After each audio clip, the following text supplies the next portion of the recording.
আসলে জল্পনাটা তৈরি হয়েছিল গত মঙ্গলবার যখন মঙ্গল মিলন বৈঠক ছিল, সেই বৈঠকে এই তিনজন সাংসদ গরহাজির ছিলেন, যে জল্পনা বাড়িয়েছিলেন খোদ সৌগত রায়, যখন তিনি বলেছিলেন তিন সাংসদ এনডিএতে যাওয়া নিয়ে অসন্তোষের কথা জানিয়েছেন।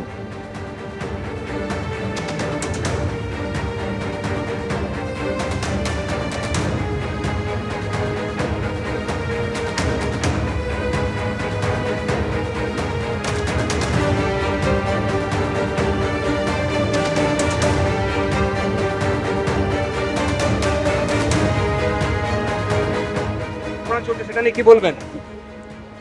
পরে কথা হবে, সব পরে কথা হবে, ভালো থাকুন। দাদা আপনি কিছু বলবেন? দাদা আপনারা কার নেতৃত্বে রয়েছেন এবং শোনা যাচ্ছে নেতৃত্ব নয়, আমরা আছি এখানে পার্লামেন্টে, দেখা যাক কি পরিস্থিতি তৈরি হচ্ছে, তখন পরে কথা বলবো আপনাদের। ভালো থাকুন। আচ্ছা, গত মঙ্গলবার এনডিএর বৈঠকে আমন্ত্রণ জানানো হয়েছিল এনসিপিআই সাংসদদের, এবং সেই সময় কাকলি ঘোষ তার থেকে শুরু করে অন্যান্য এনসিপিআই সাংসদরা তারা যোগ দিয়েছিলেন এনডিএর ওই বৈঠকে। যদিও এই তিনজন সাংসদ অর্থাৎ আবু তাহের, খলিলুর রহমান এবং ইউসুফ পাঠান তারা কিন্তু এনডিএর এই বৈঠকে হাজির হননি, যদিও তারা সেই সময় দিল্লিতেই ছিলেন। আর তাদের এই গড়হাজিরাতেই এই প্রশ্ন তৈরি হচ্ছে যে তাহলে তারা কি কালীঘাট তৃণমূলে ফিরতে চলেছেন। আর বিশেষ করে তার মধ্যেই সৌগত রায়ের এই মন্তব্য, অর্থাৎ যে জল্পনা তৈরি হয়েছে তার মধ্যে সৌগত রায় তিনি যে মন্তব্য করেছেন, তিন সাংসদ এনডিএতে যাওয়া নিয়ে অসন্তোষের কথা জানিয়েছেন এমনই বলেছেন তিনি, অর্থাৎ তার মন্তব্যে জল্পনা আরো বাড়ল।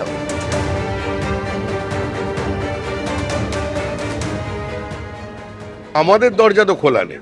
এখন কালীঘাট দক্ষিণেশ্বরে তারা যেতেই পারে, ওখানে স্কাই ওয়াক হয়েছে, ওখানে পৌঁছতে পারে। এখন সৌগত বাবু প্রবীণ সাংসদ, রাজনীতিবিদ, আর উনি নিজের অবস্থানে সম্ভবত 5 বারের বেশি দল পরিবর্তন করেছেন। উনি ব্যাপারটা বোঝেন, কখন যাওয়া আসার খেলাটা। ওনার থেকে ভালো অভিজ্ঞ কেউ নেই এই বিষয়ে। দিল্লিতে থাকা সত্ত্বেও গত মঙ্গলবার এনডিএর সঙ্গে বৈঠকে গড়হাজির ছিলেন তিনজন এনসিপিআই সাংসদ আবু তাহের, খলিলুর রহমান এবং ইউসুফ পাঠান।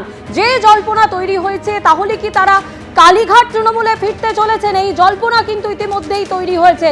আর ইতিমধ্যেই সৌগত রায়ের যে মন্তব্য, যে তিন সাংসদ এনডিএতে যাওয়া নিয়ে অসন্তোষের কথা জানিয়েছেন, যদিও সৌগত রায় এমনটাও জানাচ্ছেন যে তারা কালীঘাট তৃণমূলে ফিরবেন কি ফিরবেন না তা নির্ভর করছে মমতা বন্দ্যোপাধ্যায়ের সিদ্ধান্তের ওপর। ভিত্তিহীন, এই কথাটা ভিত্তিহীন।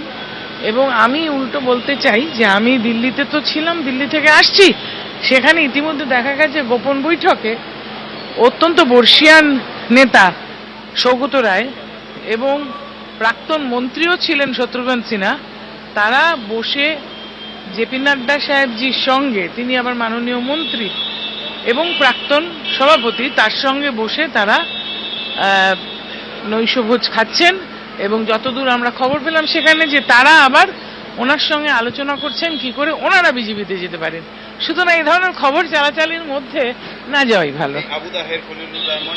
বললাম তো যে তাহলে পাল্টা তো আমি এটা শুনেছি যে সৌগত রায়, শত্রুঘ্ন সিনহা, এদের সঙ্গে আরো একজন আছেন, এরা জয়েন করতে চাইছেন।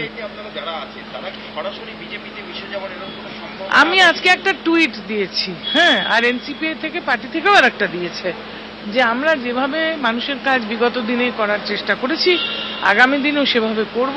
এবং আমাদের এজেন্ডা আমরা একদম ঘোষণা করে জানিয়েছি যে আমরা কিভাবে মানুষের স্বার্থে কাজ করতে চাই। এর মধ্যে কিন্তু আর নতুন করে কিছু খোঁজার দায়িত্ব না নেওয়াই ভালো। এবিপি আনন্দ, এগিয়ে থাকে, এগিয়ে রাখে।